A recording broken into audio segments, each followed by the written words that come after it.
So we can break for the break and then convene for the second panel. So my name is Adam Shinar. I'm a professor at the Law School of Reichman University, and I'll be chairing this first panel, which is titled Many Shades of Censorship, How Freedom of Expression Can Be Stifled on Campus. And we have four presenters. Two of them are here with us in Israel. Two are on Zoom, and I hope they can hear me. I was assured they can. So what I think I will do, I'll just be very, very quick about introductions, and I'll introduce everybody now. So when we turn to them, they will it'll just be smoother. So our first presenter will be Professor Colleen Eren from William Paterson University. Colleen is a professor of sociology and criminal justice, and she's the author of 4 books, including Reform Nation and Bernie Madoff and the Crisis. Her research focuses on criminal justice reform, mass incarceration, and white-collar crime. And more recently, she was a research fellow at the Stifled Center for Academic Pluralism in New York City and conducted research on issues related to academic freedom.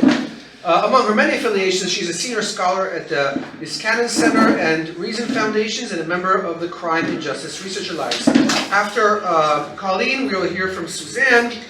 Suzanne Rutland from the University of Sydney is a professor emeritus in Hebrew, Biblical, and Jewish Studies. She's the author of Jews in Australia and co-author of Let My People Go, a co-winner of the Prime Minister's Literary Award. Her research focuses on Australian Jewish history, the Shoah, Soviet Jewry, Jewish education, and communal advocacy. And she's also the recipient of the Medal of the Order of Australia from the Australian government for service to higher Jewish education and interfaith dialogue. After which we will hear from Elizabeth Weiss. Elizabeth is a professor emeritus of anthropology at San Jose State University. Her primary research expertise is in post-cranial studies using CT scans, X-rays, and metrics on past populations to reconstruct lifestyles and better understand bone biology. In 2023-24, she was a faculty fellow at the Segal Center for Academic Pluralism as well in New York City, and her most recent book is titled On the Warpath: My Battles with Indians, Pretendians, and Woke Warriors. And last but not least, we will hear from Nick Wolfinger from the University of Utah. And Nick is a professor of family and consumer studies and adjunct professor of sociology at the University of Utah. He received his PhD in sociology at UCLA, and he published several books, the 2 most recent being Thanks for Nothing, The Economics of Single Motherhood Since 1980 with Matthew McKeever, and Professors Speak Out, The Truth About Campus Investigations, which is the basis for his talk today.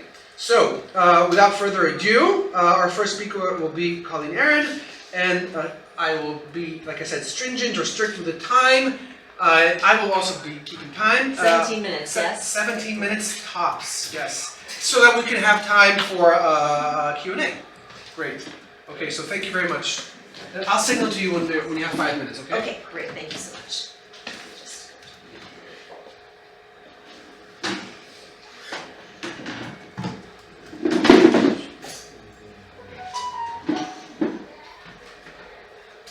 No, it's going to work.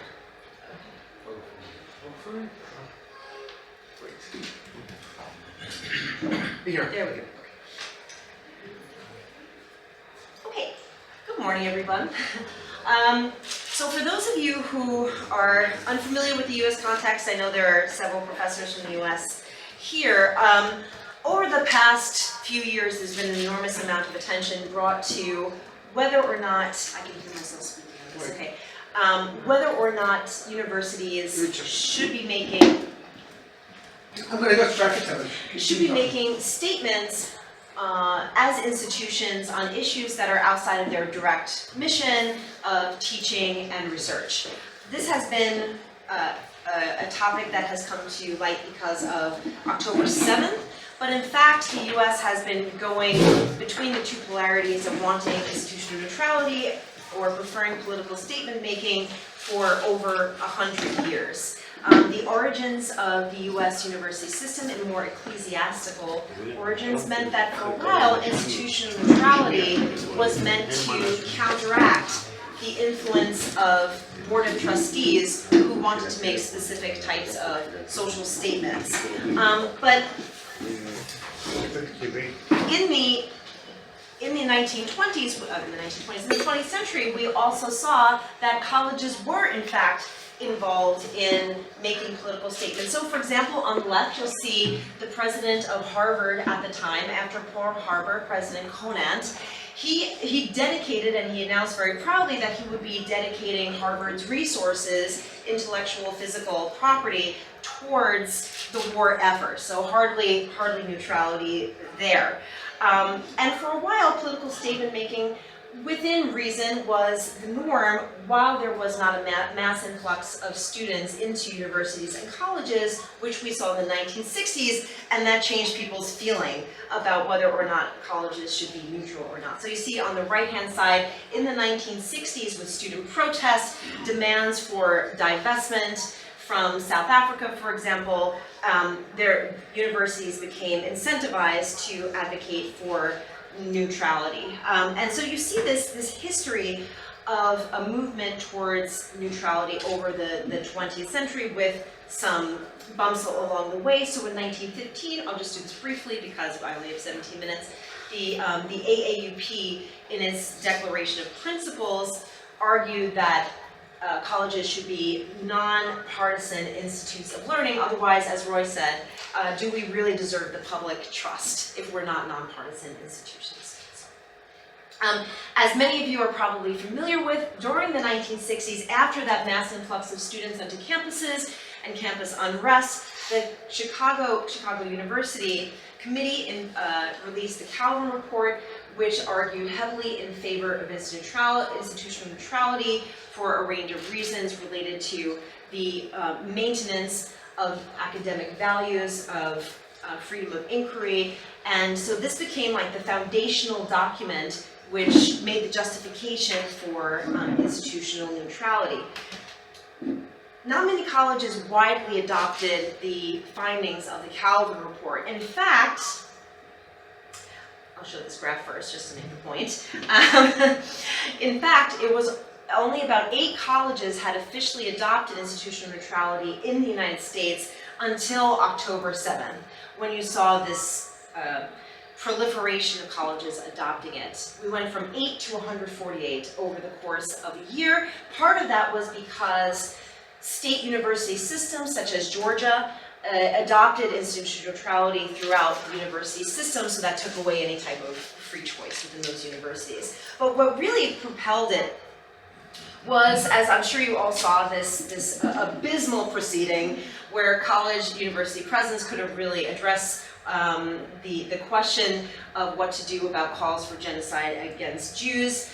And in the wake of that horrible hearing with Ivy League presidents following October 7th, there became this push for institutional neutrality by organizations such as the one I was a fellow at, Heterodox Academy, as well as FIRE in the United States, very strong advocate for freedom of expression on college campuses. And the justification was that in order to have viewpoint diversity, open inquiry, freedom of expression, without chilling people for expressing themselves, if we don't have institutional neutrality, you'll feel like there's an official orthodoxy, and there'll be a chilling effect. This kept, I'm sure you've heard it over and over and over again, there'll be a chilling effect on campus. Okay, so that leads me to my question. There has been an enormous amount of ink spilled about how this chilling effect exists, but there has been exactly 0 empirical research on whether that actually is the case. How much does the political statement making by institutions, by college presidents, by chancellors affect the behavior of professors on the ground? The literature on neutrality that I did as the background to this project showed that it has 3 primary content areas. The first are practical and philosophical arguments, both for and against institutional neutrality. A kind of socio-historical narrative about when universities speak, and just as a side note, most of this focuses on how universities rely on a kind of white supremacist code of addressing issues without actually getting to deconstructing power, but that's another talk for another day. And then field-specific debates about whether neutrality exists within fields and what to do about it. I'm going to focus primarily for this talk on the practical and philosophical arguments against neutrality because it lends itself to my research, which talks about, which surveys professors for some empirical insights into what happens to professors when we have political speech. So those who have argued in favor of institutional neutrality over the past years, I highly recommend their work. They're fantastic scholars, Tom Ginsberg, Keith Whittington, Aaron Sager, and Diego Zambrano. What they have said, I've had to combine it for the sake of brevity, is that when you do not have institutional neutrality, you have open inquiry stifling effects. There's an orthodoxy on campus, we all know what it is, it shuts us up. It reduces intellectual diversity, partially because it deters people who may disagree from entering the university to begin with. They may perceive it as a political space where they do not have access or interest, etc. It discourages people from speaking informally or formally against the dominant position. It discourages debate, so you would not invite someone who holds a contrary position to the official orthodoxy on campus. It generates backlash from outside actors. I'm thinking here about the US context with Trump, right, where they've now, grants have been rescinded and so forth, so on and so forth, including here. And also, again and again and again, you hear about this vague concept of a chilling effect on campus. So there are skeptics also of neutrality. Most prominent amongst them, Robert Coase, Ben Medeiros, Joshua Katz, David Barnheiser, and Peter Byrne. Those folks say, well, there's simply no data about chilling effect. And I can assure you all that this is absolutely true. There's not one article that's been published that shows a chilling effect of political statement making. There's a lack of investigation into what might be an intervening variable. So is it enough for the University of South Carolina to tweet against a particular position? Is there something intervening like campus culture? Is there something intervening like the percentage of Democrats on campus? Is there something else rather than the speech itself that explains a chilling effect? They say there's a lack of theoretical rigor. How do you connect the idea of a president speaking with the idea that Professor so-and-so in his classroom is not going to address the Israel-Palestine question? Others say that the idea of neutrality is an impossible ideal to begin with. Nothing can ever be neutral, and so why are we even bothering? These are the more political, left-leaning scholars that would say neutrality is fake to begin with. These left-leaning scholars also argue that there's often a double standard for what constitutes institutional neutrality. So I can accept funding from the Department of Defense to do war research, but you can't speak on a question about war in the Sudan, for example, so double standards. And lastly, those left-leaning scholars will say that neutrality is anti-DEI and anti-progressive. It's a Trojan horse for conservative causes. We've all heard this, and I'm sure fielded these types of questions ourselves. Yes? Is this institutional neutrality on the university level or also on the department? Yes, so well, my project is about institutional neutrality on the university level. There has also been no investigation of political statement making among departments or professional organizations that's theorized to have more of an impact. But again, nothing actually has been done, in surveys or otherwise. So my particular research project was really supposed to be just a first step into this space, and I encourage social scientists, psychologists, etc. to get into this space because it's a wide blue ocean, yes, about faculty attitudes towards these types of things because it doesn't exist. Okay, so in the United States we have R1, I don't know what the equivalent is in Israel, but these are high levels of research institutions, the highest. The reason why I chose them is because if there is a chilling effect, presumably this is where you see the most impact societally and otherwise. It's investigating tenure track only. I figured that there was other intervening variables when you have adjuncts and more precarious scholars involved. What are R1 faculty's attitudes towards political statement making by their university leadership to at least question at the institutional level? How do they modify their professional and extramural activities in response? What is their perception of support for these statements? And do demographic variables have a significant influence on these attitudes and behaviors independent of those things? So the methods very quickly.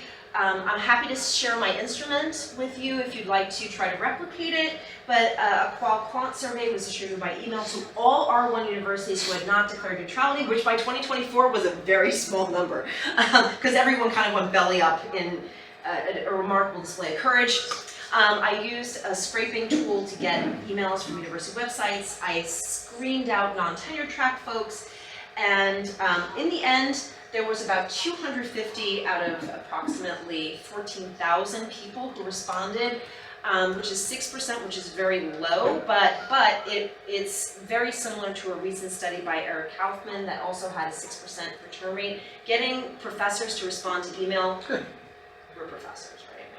So, and again, it was a first step, and I think that if we're just approaching single universities rather than entire, across the United States, okay. So given the limited time I have, I'm going to really. So support for statement making, what did that look like in general?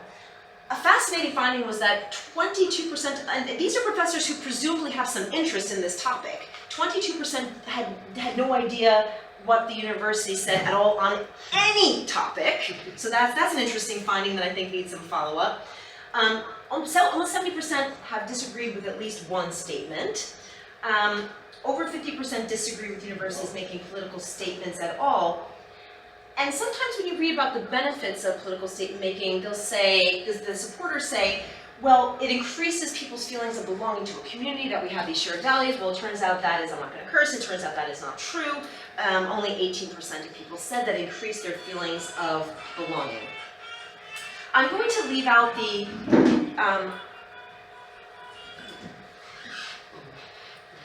oh, here we go. Somehow this got a little mixed up. I'm going to leave out the quotes. I also did open-ended questions. I'm happy to share that with you so you get more of a textured feeling for this. Perceptions of support on campus and speaking up. I'm going to summarize here. People perceive there's more support on campus among administrative students and faculty for political statements than actually exists. And I think that's important because the idea of consensus may prevent us from speaking out where there is not so much. So there is at least a 10% difference between perception of support among faculty and actual support among faculty. For those who have spoken out, whether in favor or against, about 15% were penalized for their beliefs. And that usually came in the form of penalized, yes. And that usually came, and this is important, I'd like you to also follow up on this, not from job threats, not from threats to security, which often I hear, well, I don't know, I need to keep my job, my kids are in college. That usually wasn't the reason driving people's self-censoring and fear. It was more of a fear of social sanction, and that's an important finding here. So what happened with self-censorship? Top point, 67% of those who said they withheld their opinion did so for reasons other than job security. In other words, we're tribal, we want to belong, we don't want to be ostracized. And that was only 35% cited job security as the reason for withholding their opinion. Very importantly, in terms of professional engagement based on political statement making, 44% responded that they would feel discouraged from engaging professionally if their opinion differed from the official orthodoxy of their university. 48% said they would be more likely to engage in a topic if officially sanctioned. So there's both a carrot and a stick involved, seemingly, in the political statement making. As far as extramural behavior, what you do outside of your professional responsibilities, there was less of a chilling effect. 10% were more likely to engage in extramural activities because their positions were aligned with the university, not a very strong finding. 26% were less likely to engage outside of the official sphere in activities because their position misaligned with the university. So less of a chilling effect, but a quarter being less likely to engage is something to look at. Very quickly, the differences in responses among subgroups. So I did chi-square tests on the crosstabs between demographic data and the questions. Sex, political affiliation, religious identification had no significant differences, which I thought was interesting. But tenure, race, and then public-private status did have significant differences. Perhaps predictably, those who were untenured, maybe not predictably. I think there's been a lot of attention to whites feeling under siege, but that didn't turn out to be the case. Untenured and non-white professors expressed more constraint in expressing their opinions. Untenured faculty and non-white professors expressed being more discouraged from participating. Tenured faculty were more likely to support institutional neutrality, which I thought was a bit contradictory, right? If you're less under siege, why would you not be okay with political statement making? So, and white faculty were more likely to perceive agreement on campus than non-white faculty for these statements. So I know I'm at 17 minutes, and that was a lot to throw at you. Hopefully, yes. I'll wrap this up in 30 seconds. In conclusion, the question of is there a chilling effect? I want to just focus on this quote because I think that was the conclusion of the paper, which is being made available. So Zambrano says, there are no benefits to taking position taking that are clear, concerning, compelling. Even a small danger of speech chilling should lead to neutrality. So I think that my data, even though it's preliminary, even though a 6% response rate, et cetera, shows that there is a small danger. There is a chilling effect. It's enough to be concerning, and the benefits do not outweigh the potential cost. So this was a first step. Please follow up on it with the degrees of chill. Thank you. Thanks, Colleen. Thank you very much. This is really interesting. So our next speaker is Suzanne, Rutland. Thank you. Well, thank you, Eren. I could not have had a better introduction to my topic, except that I'm looking only at Jewish respondents and students and staff. And so, we can go back, self-censorship, hiding of identity because of lack of neutrality. So I think our data we need to talk. Very briefly, before I begin, I really want to make this, I don't know why I wrote 2026, but 14th of December 2025 is in my mind. I'm from Sydney. Bondi was the centre of my life from my youth till now, and I am still devastated, as I think most Jews in Sydney are. Chilling effect. So, just briefly, background, 2 weeks, exactly 2 weeks after the 7th of October, we formed the Australian Academic Alliance Against Anti-Semitism because of what was happening on campuses. We came by early 2024 with 32 out of the 40 Australian campuses, the members, and it really was in response to the silence, the active denial, and the unprecedented upsurge of anti-Semitism we were experiencing across our universities. Our aims, our research questions, in a way, we wanted to know what is the extent of anti-Semitism across campuses, and we wanted to do both students and staff.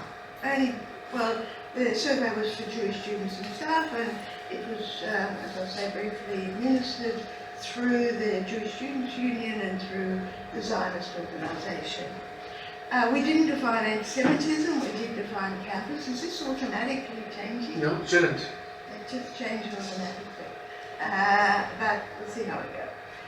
So the physical spaces, lecture-rooms, as well as virtual spaces for us.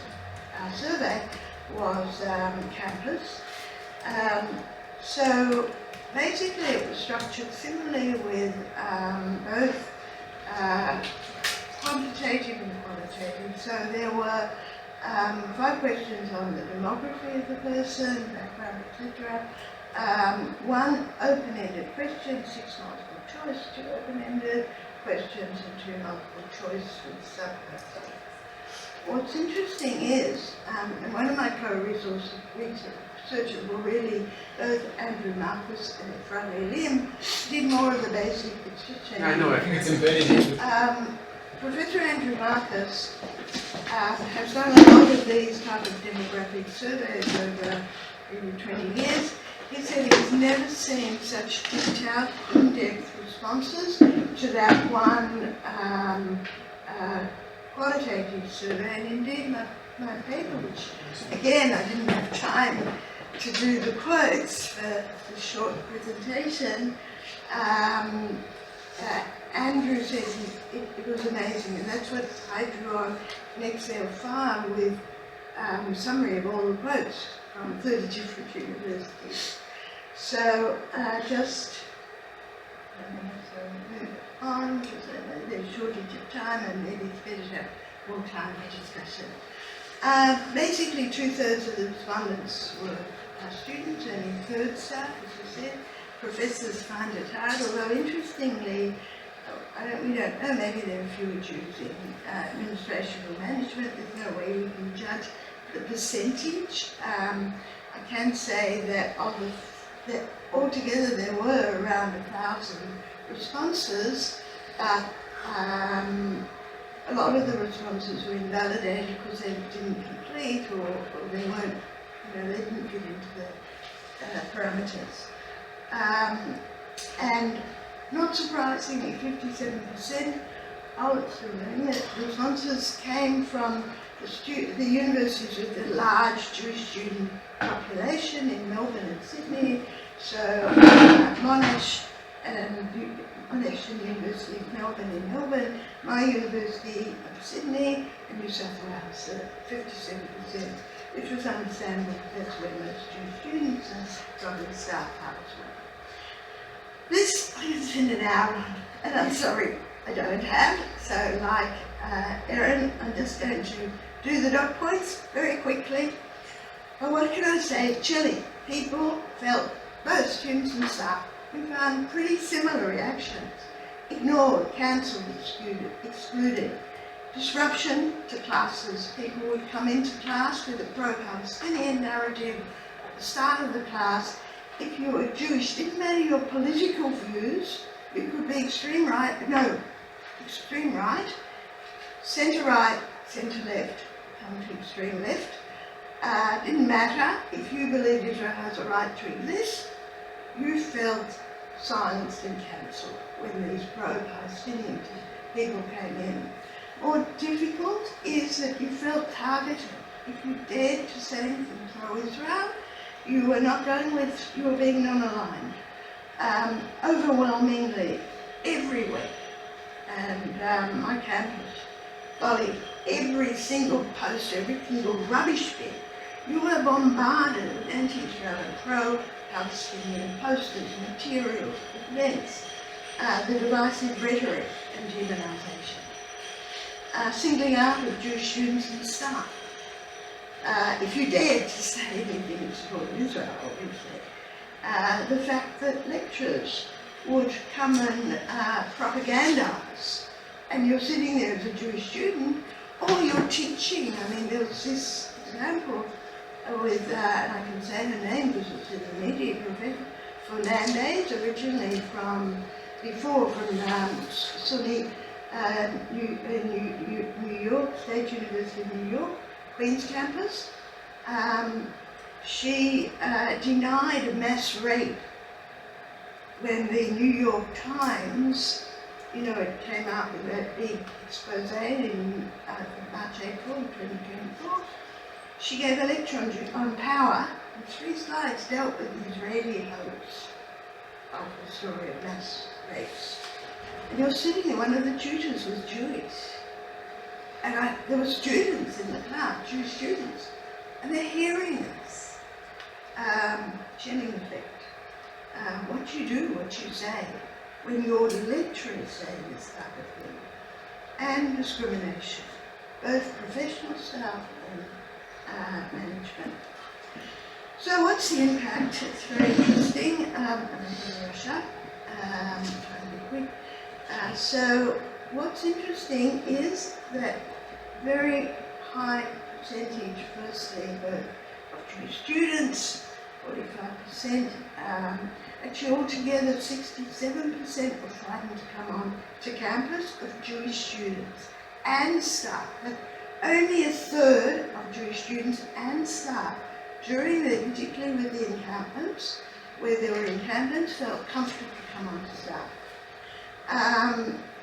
And the similarity, it didn't matter whether you were staff or students, there was slight differences, but students and staff responding, and this was fairly equal if you have a look, between being more Jewish and being less Jewish, which is interesting. So some were frightened to wear Jewish identification, but others increased. And those are the percentages that judge on. Students honestly felt that concerned about expressing their beliefs. And what you had was a decrease, some increased, and it's weird, I could talk a lot more about all of this, but overall there was the chilling effect. What also was found is that there was a betrayal by leadership, with 60% rating their university activities and failure to defend, as you can see. And it was for students, for staff, there was no confidence in the system at all of reporting for over half. Indeed, while this is running through, the professor of the University of Western Sydney, which I think has the highest percentage of Muslim students, she wrote an article saying that university leadership is hiding behind academic freedom and freedom of expression.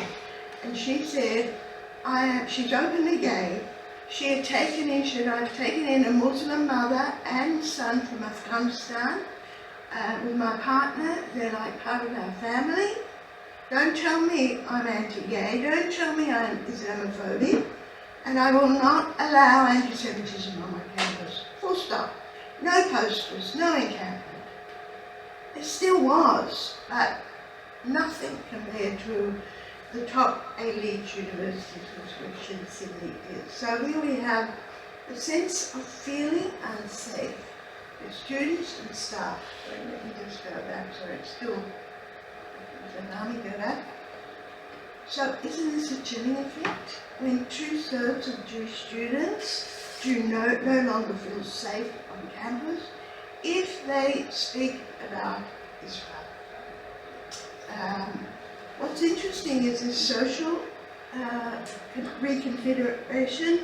So we see there's the green increased on social media, high increase, mixing with Jewish students or staff, but a tiny group who were there, we don't know, but we're presuming the anti-Zionists went the other way. If you align with the anti-Zionist narrative, you didn't want to meet as much with Jews. You felt discriminated against by the Jews, and if you aligned, if you didn't align, if it was non-alignment, you're in the other position.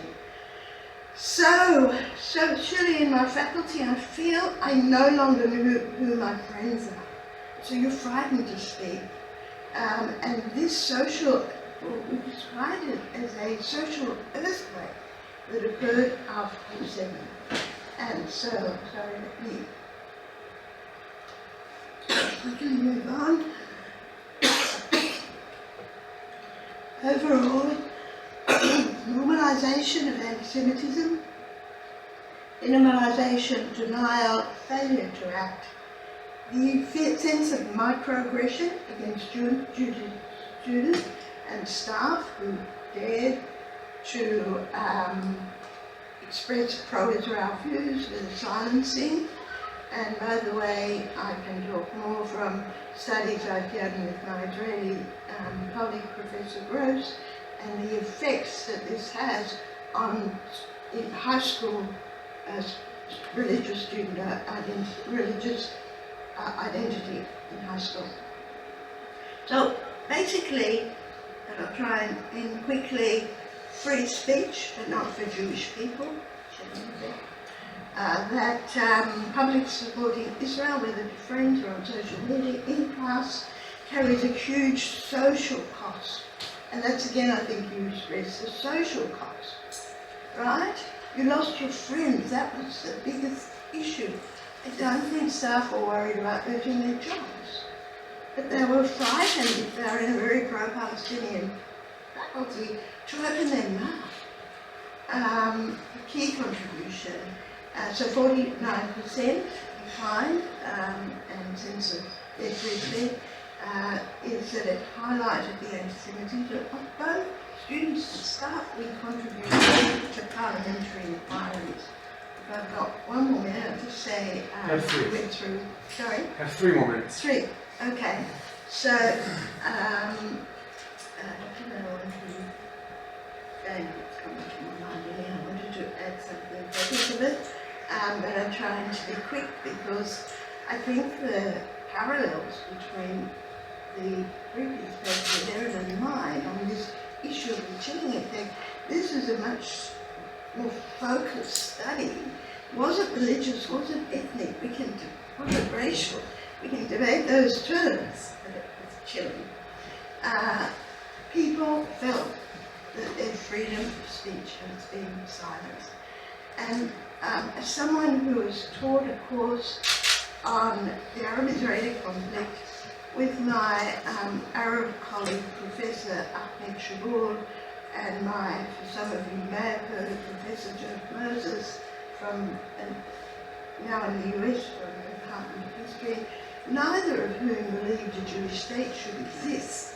So I believe that when you're talking about academic freedom, only if different points of view are taught. If you're teaching a political point of view, which, as I said, in my case, I've worked with 2 colleagues whose political views were the opposite to mine.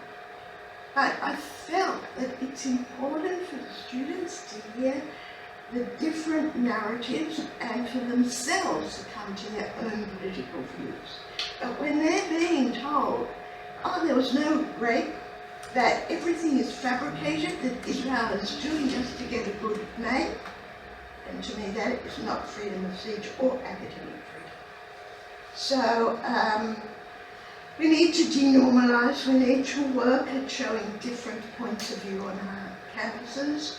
We need to understand when does free speech become hate speech? When does globalizing intifada leading to Hamas clapping hands and leading to Moderator? We need to ask those questions.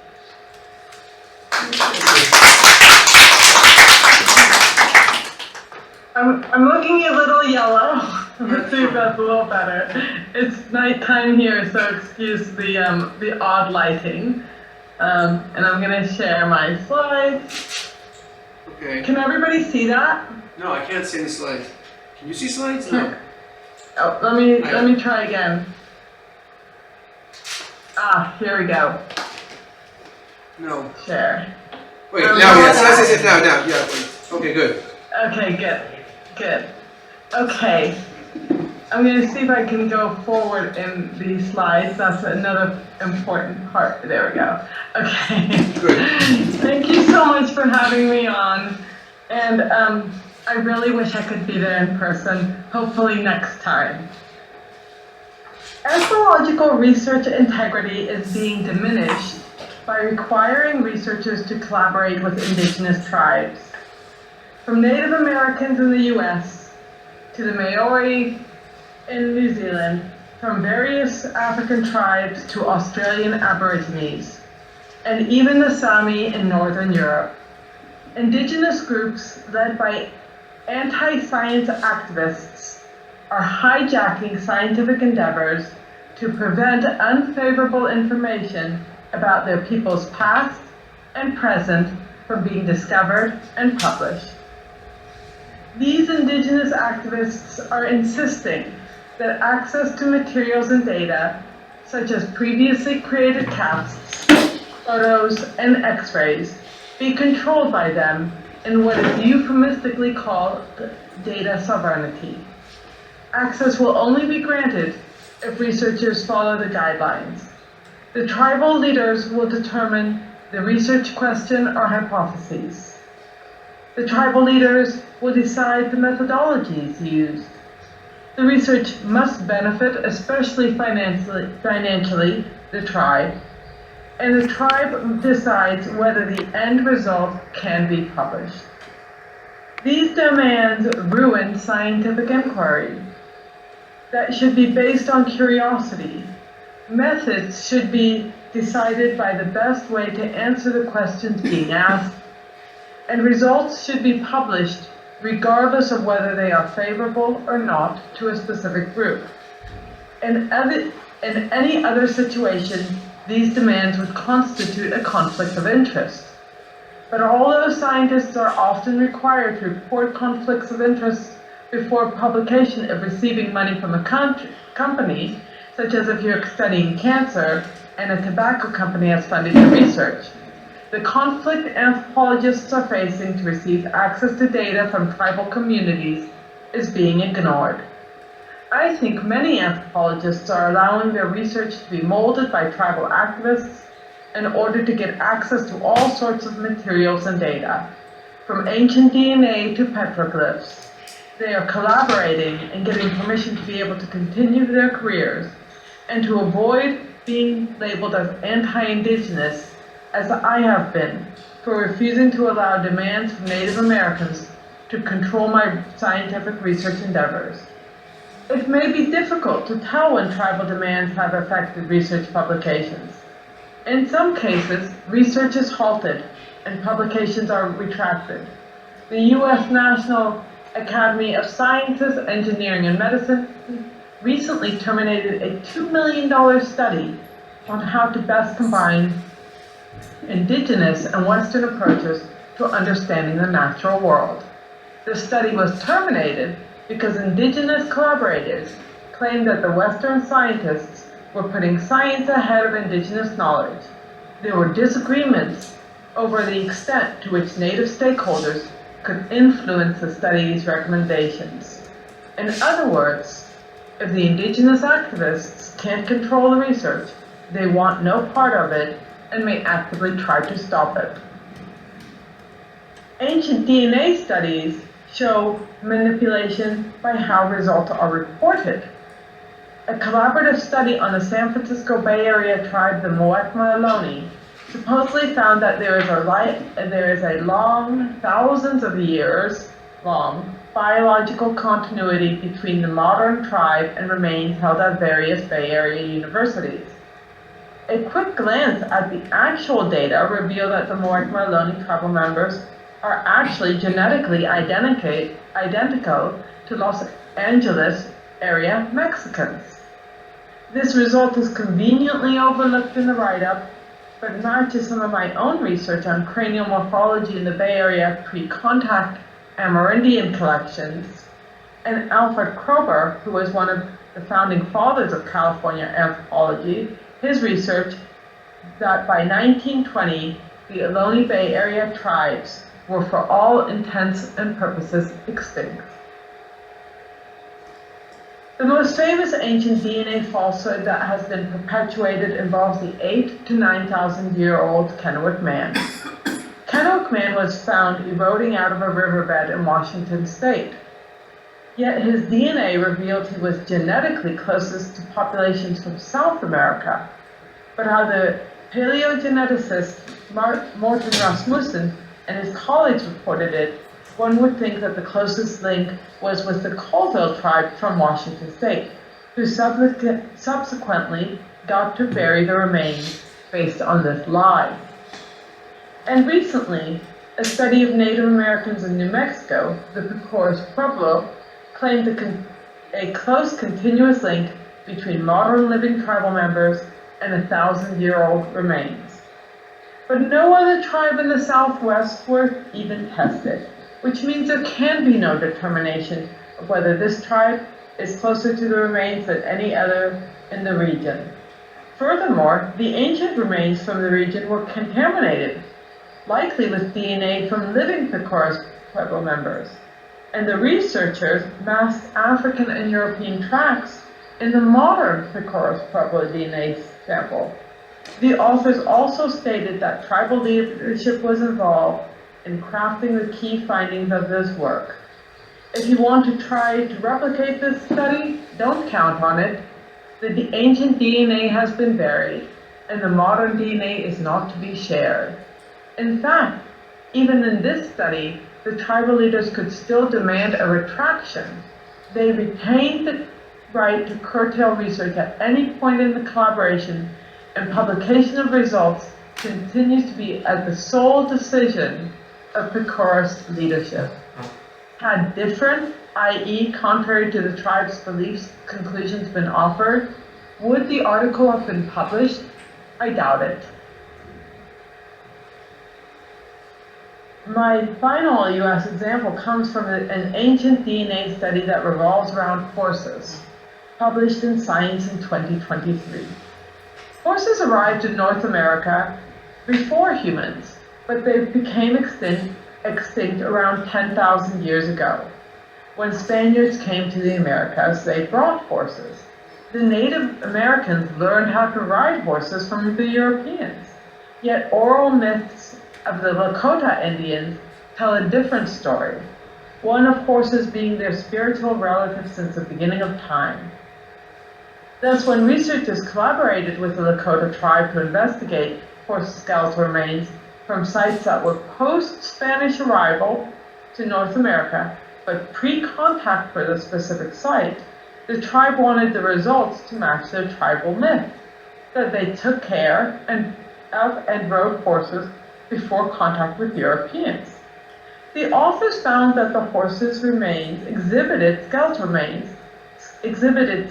traits that they had been ridden, but also the horse DNA was a match with the Spanish horses. Surprisingly, the horses had been butchered. The most parsimonious and therefore probably correct conclusion would be that these horses escaped from their Spanish owners and made it to Indian country. The Indians then hunted them and ate the meat. But instead of this conclusion, the conclusion published was that the remains revealed that the Lakota rode horses before European contact, perhaps even as far back as 12,000 years ago. In reporting on this successful collaborative effort, the editor-in-chief of Science, H. Holden Thorpe, wrote that one stipulation was that he should not speak independently of the Lakota, and so he agreed to have his commentary reviewed before publication, something he'd never done before. Thorpe claims that the Native American tribal reviewer did not alter its meaning or message, but ensured that language respected Lakota tradition. But how can we know? All my examples have come from research on Native Americans because that's my area of expertise. However, articles on how to collaborate with Indigenous people show this controlled research by activists is a worldwide problem. For instance, in a chapter titled Integrating Care and Fair Principles in the Digital Preservation of Indigenous Knowledge to Achieve the Sustainable Development Goals, the authors discuss Makutu, which is an Indigenous knowledge content management system used in Australia. In this system, Indigenous communities can control how materials are accessed and shared. The system enables Indigenous communities to restrict access by sex, age, status, and ethnicity. And in the SAGE system, a project at Chinhoyi University of Technology in Zimbabwe, and used by 6 additional African countries, electronic data have been restricted to research that will benefit the Indigenous community, sacred knowledge is restricted from view, and tribes can determine who can access the data. And in South Africa, the Olwatsi program makes it easy to restrict data to only certain members of the community. In Canada, researchers working with the Silex Okanagan First Nation in British Columbia need to be clear that the purpose of their research is to give back to that community. Theories developed should be supported by Indigenous epistemologies, and concepts of sacred responsibilities are to be taken seriously. Collaboration with Indigenous communities has led scientists to embrace utterly unscientific concepts. Just a short distance from where I am sitting now, there is rock art left by Native American peoples. These Arizona petroglyphs, some of which were done quite late, were studied by Julian Stewart in the 1930s. Stewart was astonished that the tribal inhabitants could not explain the meaning of the petroglyphs. He said the testimony of modern Indians concerning petroglyphs is extraordinarily disappointing. They know of them as landmarks and sometimes believe them to have had a supernatural origin. But even where there is good evidence that the glyphs were made by the tribes now inhabiting the area, the practice seems generally to have been abandoned at the advent of the white man, and most knowledge of them promptly lost. In other words, they didn't understand the petroglyphs any better than him. Now, 95 years later, archaeologist Eren Weiss, working in collaboration with Native Americans, accepts the explanation provided by his tribal collaborators. What those explanations are isn't entirely clear and may never be available because, as Wright notes, the final report of the project will be reviewed by collaborating tribes. It will not be formally complete and submitted until it receives their approval. Moreover, data and interpretations of findings will not be shared without their authorization. And if there are those who still believe that native science is as valid a science as science, work by University of Michigan archaeology Lindsay Montgomery should clarify the situation. Montgomery discusses that Indigenous communities eschew evolution and rather embrace cyclical relationships tied to creationism and metaphysics. She provides the example that according to Hopi oral traditions, after the Hopi emerged from the underworld, Nassau, a caretaker of the earth, presented people with knowledge of agriculture, including in his gift bag, a bag of corn seeds, a planting stick, and a gourd filled with water. And she argues that such myths should not be dismissed or regarded as metaphorical rather than factual. Rather, they should be used as a framework for interpreting material evidence. The question becomes, what happens when material evidence contradicts the myth? The Native American collaborators will cease their collaborative efforts because to them, treating the myth as fact, more valid than evidence from artifacts, bones, and DNA, is a crucial component to the collaboration. And across the globe, female Australian archaeologists, such as Liz Cameron, are accepting discriminatory practice when they're wrapped in Indigenous myths. She wrote that Indigenous knowledges often involve aspects of the secret and sacred, gender-based, and only accessible to initiated individuals. She added that under Indigenous protocols, I avoided touching objects to avoid spiritual harm. But perhaps most problematic is what Indigenous activists don't want scientists to study. For example, the natives in Burrow, Alaska, are still upset that a 1979 study on alcoholism led to a New York Times article on rates of alcohol abuse in the community, rather than ways that this problem was being combated. Since then, they haven't been open to research on alcoholism, even though it may help them. In the case of the New Mexico Pecora Pueblo tribe, the DNA data that is already collected is not to be used for medical or natural selection studies.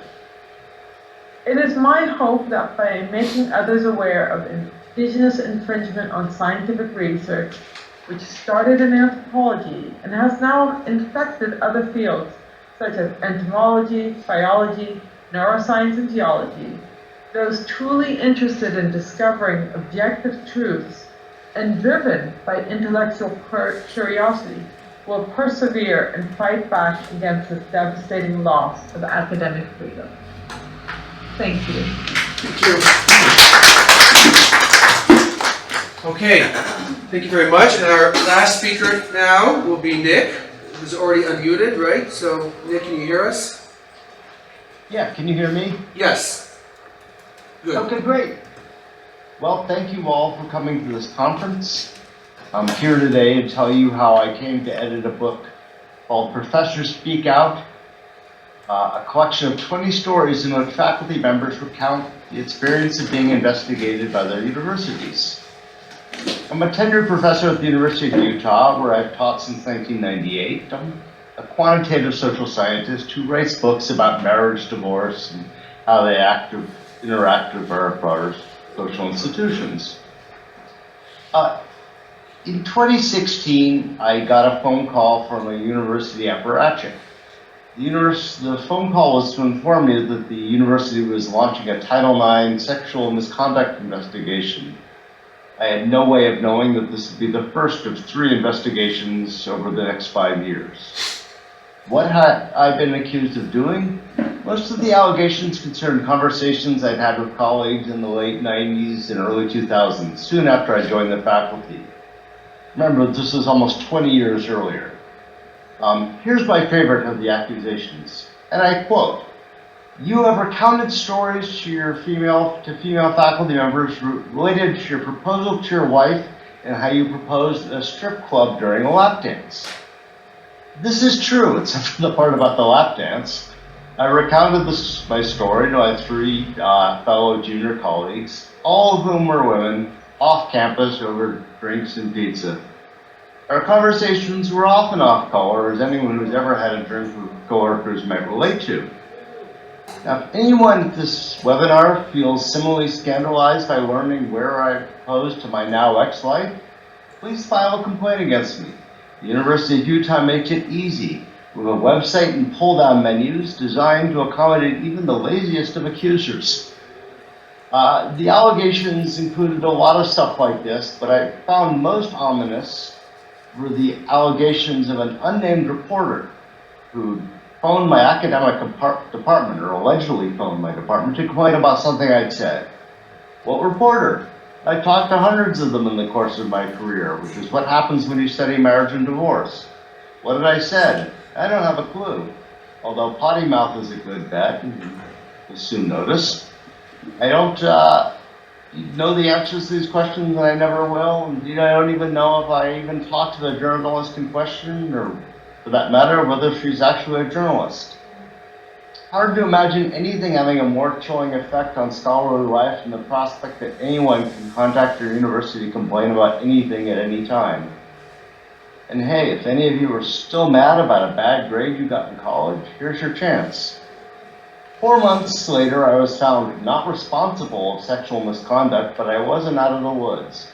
Although irrelevant to the allegations against me, the investigator's final report went to some length to depict me as a lousy colleague.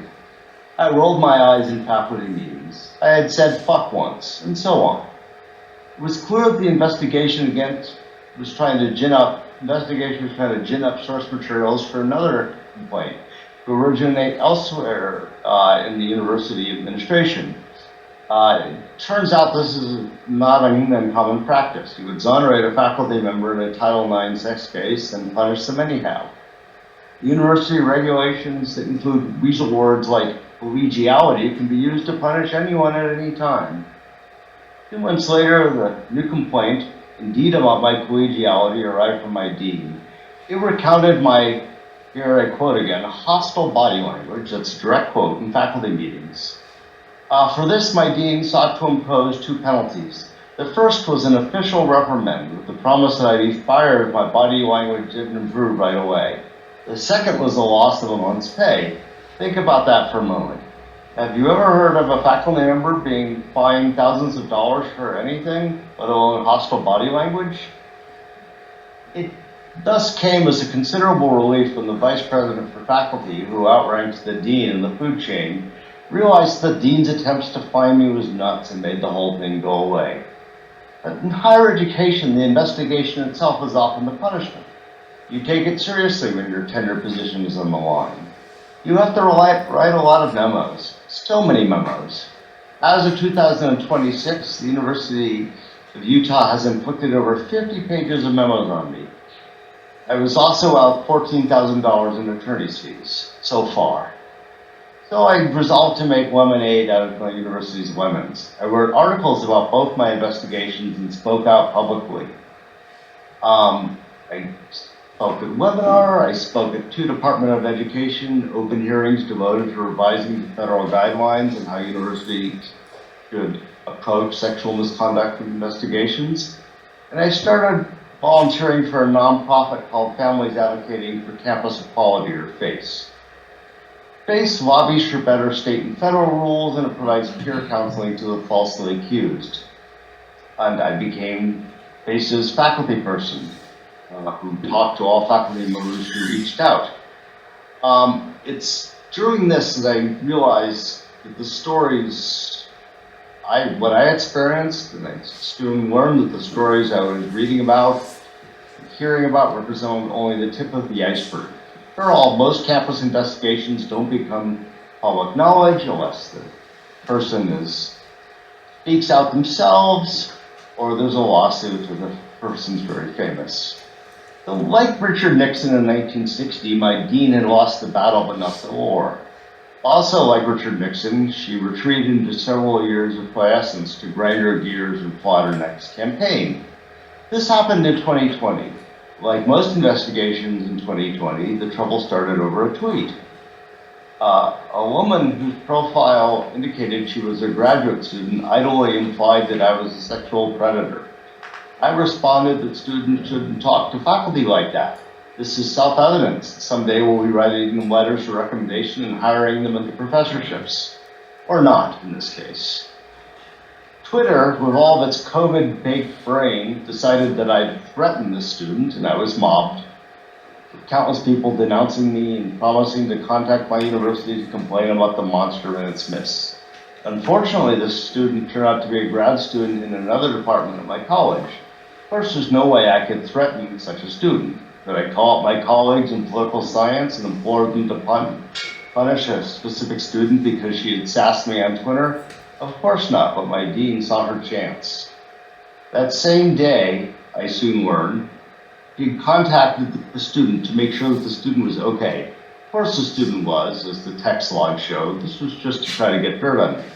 A couple of months later, I learned that my dean now intended to reprimand me.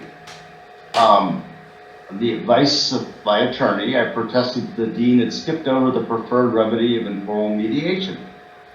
The new vice president for faculty pretended to mediate over 2 Zoom sessions. Most of the second session was taken up with the bizarre accusation I was drunk, which is ridiculous since I haven't had a drink or done drugs since I was a teenager, so I have other vices. I nevertheless made several specific proposals for resolution. No counter proposals were made. Soon after that, the vice president announced that formal mediation had failed, and she'd added her name to the dean's complaint. I was headed to a trial by a jury of my peers. I'm lucky my Zoom hearing only lasted a little over 3 hours. One of the contributors to Professors Speak Out, Teresa Buchanan, described how she was fired from her tenure position at Louisiana State University after a hearing that lasted over 11 hours, all in a single day. My hearing was full of attempts to blame me for almost anything that had ever gone wrong at the University of Utah. Within 20 minutes, my dean had made the claim that my tweet had harmed the recruitment of graduate students and new faculty members. A colleague of mine, appearing as a witness for the prosecution, speculated that my tweets were responsible for an growing volume of applicants for a new faculty position. The other complaint that I chilled students' speech was visible on the surface. The student I purportedly threatened had publicly insinuated I was complicit in sex crimes with utter impunity. Meanwhile, I was suffered to a 3-hour hearing, over $10,000 more in attorney's fees, and a threat of termination. This student's speech was being chilled here.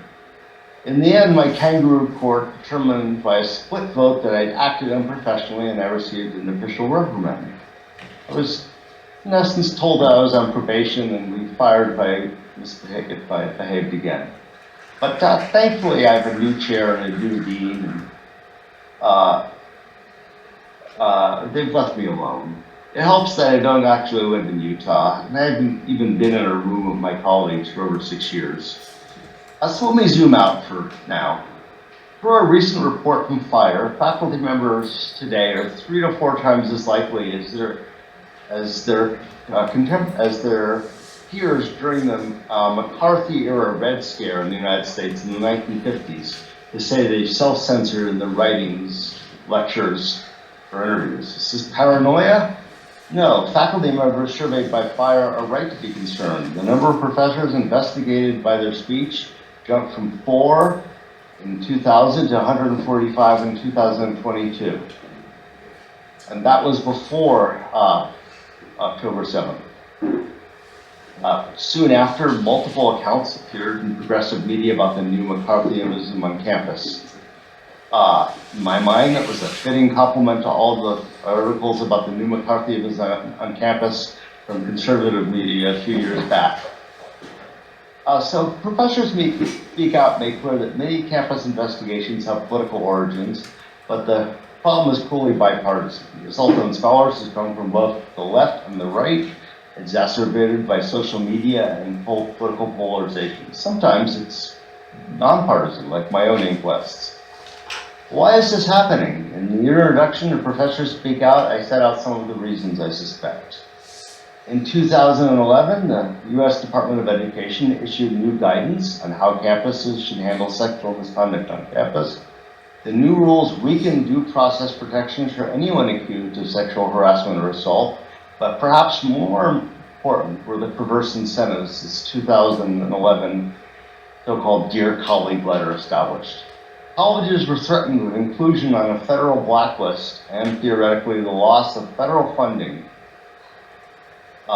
Although this actually never happened. What did happen is that colleges and universities faced pricey compliance reviews if they showed insufficient vigor in investigating sexual misconduct. The 2011 instructions thus created perverse incentives for colleges to investigate every allegation of sexual misconduct, no matter how frivolous. Federal legislation originally intended to promote gender equity in higher education became a framework for punishing things like a faculty member's poorly conceived question on bikini waxing. I'm not making this up. Howard University's Reginald Robinson was investigated for 500 days. Arizona State's Sarah Viren was investigated on the places of a colleague competing for a better job, an ordeal she described in the New York Times Magazine article and subsequently a book. A second reason for these investigations is the new generation of public students who often believe that ideas they don't like actually constitute violence. The past decade or so has seen students protesting at Northwestern, Old Dominion, and elsewhere to demand that universities publish faculty members on the basis of books and articles. In an era when universities are increasingly competing for tuition dollars, students are the customer, and the customer is always right. The aforementioned student complaints at Northwestern and Old Dominion both resulted in faculty members being investigated. Third reason for the surge in faculty investigations is the surge in ideological tumult that characterized the first Trump administration, especially in 2020. Barack Obama may have been talking about college faculty when he discussed circular firing squads, as left-leaning faculty sought to extirpate any perceived manifestations of Trumpism in their workplaces. Academic departments turned out to be excellent incubators for the narcissism of small differences. I'm sure many of you are familiar with Sayre's law. The conflicts in academia are great because the stakes are so small. Now you don't have to argue in faculty meetings. You can just denounce your colleagues to the campus torquemadas. A Title IX investigation is a good option if a colleague ever told you to fuck yourself, given the ambiguous sexual meaning of the F word. The fourth reason for the enormous number of faculty investigations is the proliferation of so-called faculty watch lists. lists of alleged academic radicals. In conjunction with right-wing media like Campus Reform and the College Fix, this ecosystem reliably marshals social media mobs against faculty, with rich alumni sometimes supporting their campaigns. As you've repeatedly seen, when professors are attacked from their political left, the allegations usually originate on campus. When the attacks come from the right, the origins tend to be from off campus.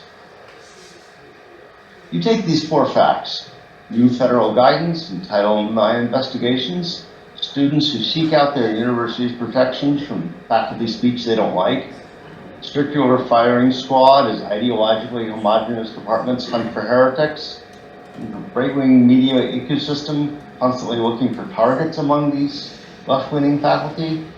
You place this all in a polarized environment lubricated by social media and a mushrooming campus bureaucracy dedicated to policing faculty.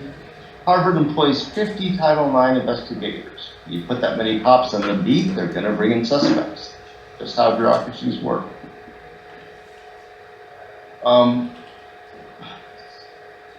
I think I've gone on a little long, so let me close out just by reading the last paragraph or 2 from my story in Professor Speak Out. It's a privilege to be editing this volume and contributing a chapter to it. For all its faults, academia is the only profession that allows its members to publicly criticize their employers with virtual impunity. This is part and parcel of the rightful objective of the social sciences, which is to make sense of the world human beings have created. It's what I've done in my scholarship, relying primarily on national data to better understand trends in sex, marriage, and divorce, and how these basic human activities interact with larger social institutions. This book seeks to shine a spotlight on how universities have failed both their faculty members and their broader mission through arbitrary and capricious investigations of kangaroo courts and harsh justice. The experience of my fellow authors, many of whom suffered far more than I have at the hands of their institutions, strike at the academic ideal of open inquiry. I can imagine our best and brightest forsaking academia as a career choice if they anticipate only star chambers and intellectual blinkers. What kind of universities will we have when our faculty can't write, speak, or teach the truth? Who would want to work in universities like this? Let's not find out. And thank you for all coming today and participating. I wish I could be there too. Thank you very much, Nick. We actually have time, as planned. We have 15 minutes for Q&A. If anybody would like to start. Yes, please. And if you can introduce yourself as well. Yeah, Colleen Levine, from Curtin University, from the law school at Curtin University. I just have a question for Colleen. Just in terms of, you're talking about institutional neutrality and positions taken by institutions. I just want to know I'd just like to know some examples of positions that have been taken by universities in the States. Sure. Well, I think most of us in the U.S. would say that the cascade of statements began maybe after 2015, 2016, when we began to have a lot of attention brought to violence against unarmed black males. And so the George Floyd case was one where most of us had emails from our presidents saying they denounce anti-black violence, they denounce violence of the police against the black community, they stand in solidarity with the black community, and that type of thing. So that was often, and another project I have is interviewing presidents about their issuance of these statements. So often it had to be like within a day in order to appease students and other constituencies who wanted something immediately. So George Floyd, the Supreme Court hearing about, the Supreme Court decision about abortion, affirmative action, the war on the war between Israel and Hamas. So those were all statements that were issued where sides were indeed taken. Whether that was satisfactory or not to the community was part of the debate. By the institution, so the institution took that position. Yes, right, well, there's a okay. debate about who speaks for the institution, but typically we think the president or the chancellor speaks for the institution. And so these are often put up on official pages, statements by the president, and so that's seen as institutional So the president actually, like, for instance, made a statement Yes. that Israel was wrong in how they were dealing with Gaza, that they were making those kinds of statements. Yes, and it was the statements for Hamas about Hamas were usually we understand that members of the community may feel that this is a very trying time. We understand but so when October 7th happened, oftentimes presidents were attacked for not coming out strongly enough against Hamas. So in this case, but that's not like really a university position, because that was also the case in Australia, where the university management wasn't coming out strongly against. Yes. But I didn't see the university as making a statement that Israel was wrong. It was more the student bodies that were claiming that Israel was guilty of genocide. It wasn't the universities that were saying that Israel was guilty of genocide in Gaza. Are you saying that in the States, university presidents were saying Israel is guilty of genocide? No. But not genocide, but kind of making political statements in behalf of the university. That's what the Peled principles are about. They shouldn't. Yes. No, it was in no way as incendiary as Israel's committing genocide. But it was a little bit light touch about what Hamas did, and so that's where they were criticized. And then, of course, when the Israeli government then started taking massive actions in Gaza, some of them reversed course a little bit and said, we understand the suffering of the Palestinian community and we empathize with that. But whatever they said, it was this is happening around the world from the US. It was not addressing something to do with the teaching or research of the institution. It was about a political circumstance. So they were taking positions on that. They were taking positions on police actions in the case of George Floyd. They were taking issues on abortion. So it's not even that it was like terribly incendiary in some cases, but they were taking a stand. Yes, right, got it, thank you. Yeah. In fact, part of the problem was that it became so commonplace that there was an earthquake in Nicaragua and you had this statement about that you sympathized with the victims, and then if there was a flood in another country, then people said, well, how come you were sympathizing with Nicaragua but didn't issue a statement about our flood here? And so there was kind of like a lowering of the threshold for which they got involved in everything from tax reform to whatever. Look, I'll admit, I mean, if you've got students in your university that come from these places, I think it's right for vice chancellors of the universities to come out and to say, if you need support to our students on the university campus, please go and we've got these places that can support you.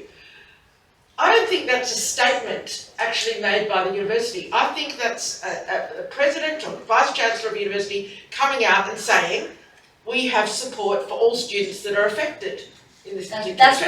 That's not what we're referring to, and that's part of institutional neutrality has brought about more. We understand what students are going through, there are support services available, but what existed prior to October 7th was much more of taking a position. We denounced police violence, we denounced violence against the black. It was much more of affirmative. But again, you've got black people at your university, right? So you're denouncing violence against black people. I don't see that as so problematic myself, but it's just interesting hearing about this. I would see it as problematic to say in the abortion case, right? Right. We are yes. anti-abortion. But why? But why would they get involved in abortion as an institution? Because there's no reason for that. But I do see a reason for a president of a university, a vice chancellor of a university, who has particular students at their campus. They have a duty of care in relation to those students to say, we understand that you might be going through some problems at the moment. We have support for you. It was couched much more, maybe elegant, couched much more in narratives of white supremacy and white violence against. It was taking a particular ideological spin. So, like through the history of this country with systemic racism and et cetera, and we're going to do the work of breaking down society. So it was not just we stand against violence or something like that. And also at the time the trial hadn't taken place. We didn't know whether it was justified or unjustified violence. It was a police killing. Right. So this was taking a position before even the legal process had played out.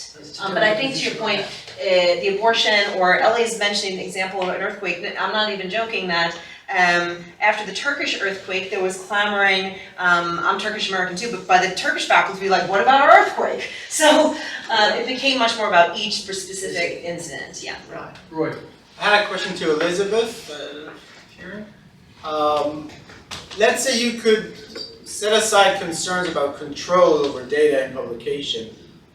Is there no value in working, integrating local tribes in a way to this research, or hearing what they have to say, etc.? I think that I'm not sure that there's always value in that. I would say that if somebody wants to look into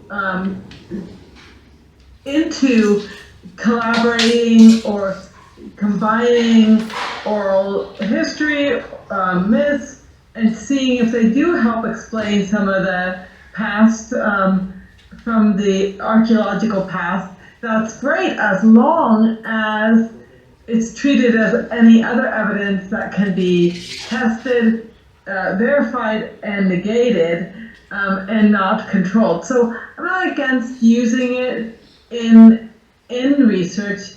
I'm against using those kinds of evidence as untouchable or unquestionable. Yes, please. Suzanne, you ended with talking about Jewish faculty and staff feeling silenced with their speech. In the US context, we're hearing a lot on the other side of the Palestine exception, saying that everyone can speak out except for when it comes to Palestine. And I'm wondering, I personally don't feel that's the case, coming from sitting at Columbia University. I think that there's plenty of conversation about Palestine on my campus, and we can observe it elsewhere. I'm wondering how you might help us think about how do we navigate when we have data that comes from feeling and actually turning it into empirical evidence that we can actually combat, right? So, correct me if I'm wrong, your survey asked perceptions of silence, right? I think you're calling yourselves the 5A, thinking of moving beyond those perceptions to searching for empirical evidence, and how might that look? This is a wonderful question. I would like to refer to a different study which isn't dealing directly with issues of free speech by Asher Colombo in Italy, where they were examining both anti-Semitism and Islamophobia. It was a study that was supposed to start pre the 7th of October, and they, on the 29th of September, they extended it then till from the 29th to the 7th to the 17th, and then the 17th till the end of October. Why the 17th? Because that was the date when there was a claim that the Al-Hazi hospital in Gaza had been attacked, that afterwards was proved to be incorrect. I think one needs that type of comparative study, because what was so fascinating with what they found was, firstly, overall Muslim anti-Semitism was an issue. I mean, they were basically interested in anti-Semitism, but they wanted to know about Islamophobia. They found Islamophobia overall was a greater problem than anti-Semitism. Now, when we come to pro-Palestinianism, we have a real problem. How do you differentiate between Islamophobia and pro-Palestinianism? We can debate that afterwards. But whatever happens, they found that there wasn't much change either from the Muslims against Jews or from the right against Jews.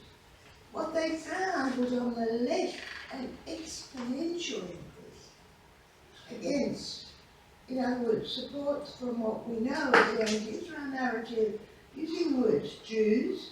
Jews were the victims, now they're the aggressors. But Israel is the new Nazis, those types of things. And on the left, and we know the left is very strong on campus, it went up exponentially. On my campus, we had an encampment, half was hard left, the other half was radical Muslim. We had his foot tucked real, marching on our campus. And I think we have a real problem with separating what's Islamophobia, what's pro-Palestinian.